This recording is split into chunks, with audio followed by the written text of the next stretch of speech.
We're going to play banter, talk about specs, opinions, and discussions. This is my Boker Speed Lock. This is an automatic knife I picked up from a local gun store. They wanted 40 bucks, and it seemed interesting enough to get it, but they did remove the spring, or somebody removed the spring before I got it, so it was a manual knife. I did pick up some springs from knifekits.com.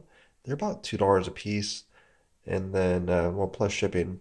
And then, so I got three different ones. I got a high torque, a max torque, and a mega torque.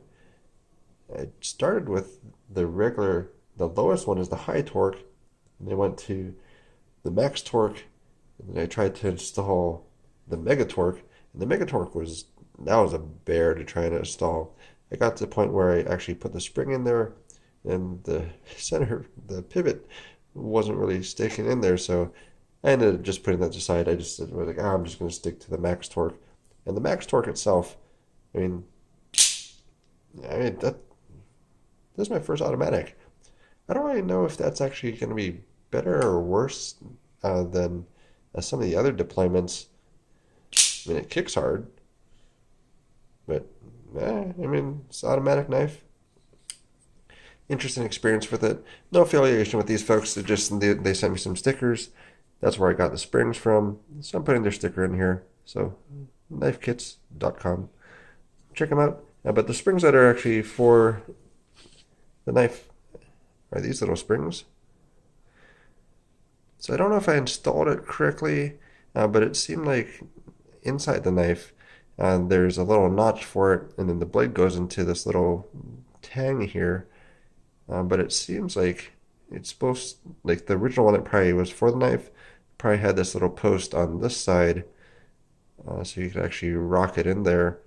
But what I had to do, it was installed in this fashion, so I had to go and put the blade in there, and then I had to do a whole turnaround, and then hopefully I can pass it, and then I could get it back to this point, and then I could put the stop pin in, and then it does that. So that was the only way I could figure that out.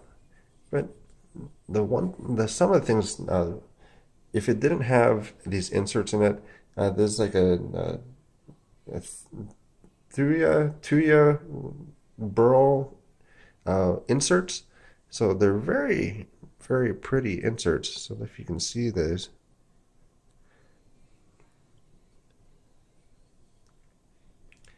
So the model on this one is the 110703 from Blade HQ. The last price they had on it was $99 their price.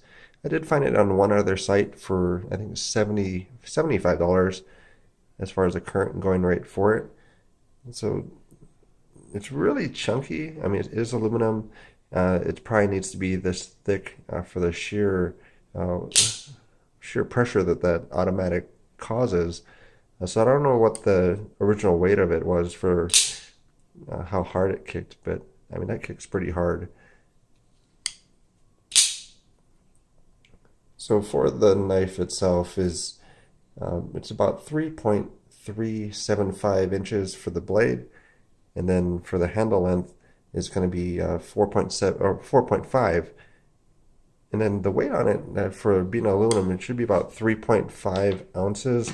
So we'll just double check on that one to see if that's accurate.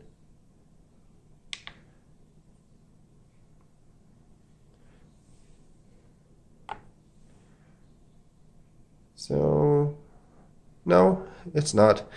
So Blade HQ listed for 3.5. It's 4.1. So that's quite a range there as far as a difference in the weight. It's not too bad for it, but it's not exactly very close. And then so you do have this little pouch that comes with it. There's a little nylon pouch, and then it just goes into it in such manner. Interesting little knife. I'll probably have a secondary video on just what it looks like on the inside. I didn't want to do it in this video because it just probably would go a little bit long. But I just wanted to show the knife off as far as a fully functional automatic, because the original one I had was manual basically, because it was kind of a button lock, and not a very good button lock because it didn't function very smoothly. But it's somewhat addicting. So if you have a manual, automatic knife, and you really love them, let me know.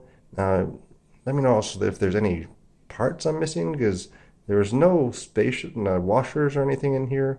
So it basically goes from the blade steel, spring on one side, which is on this side, and then on this side it just goes against the aluminum. So it probably doesn't have a longevity, but I just don't know if I'm supposed to have a Teflon washer in there or not. But again, first Boker automatic, first automatic in general.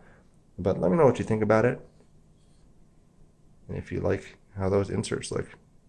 I sure do.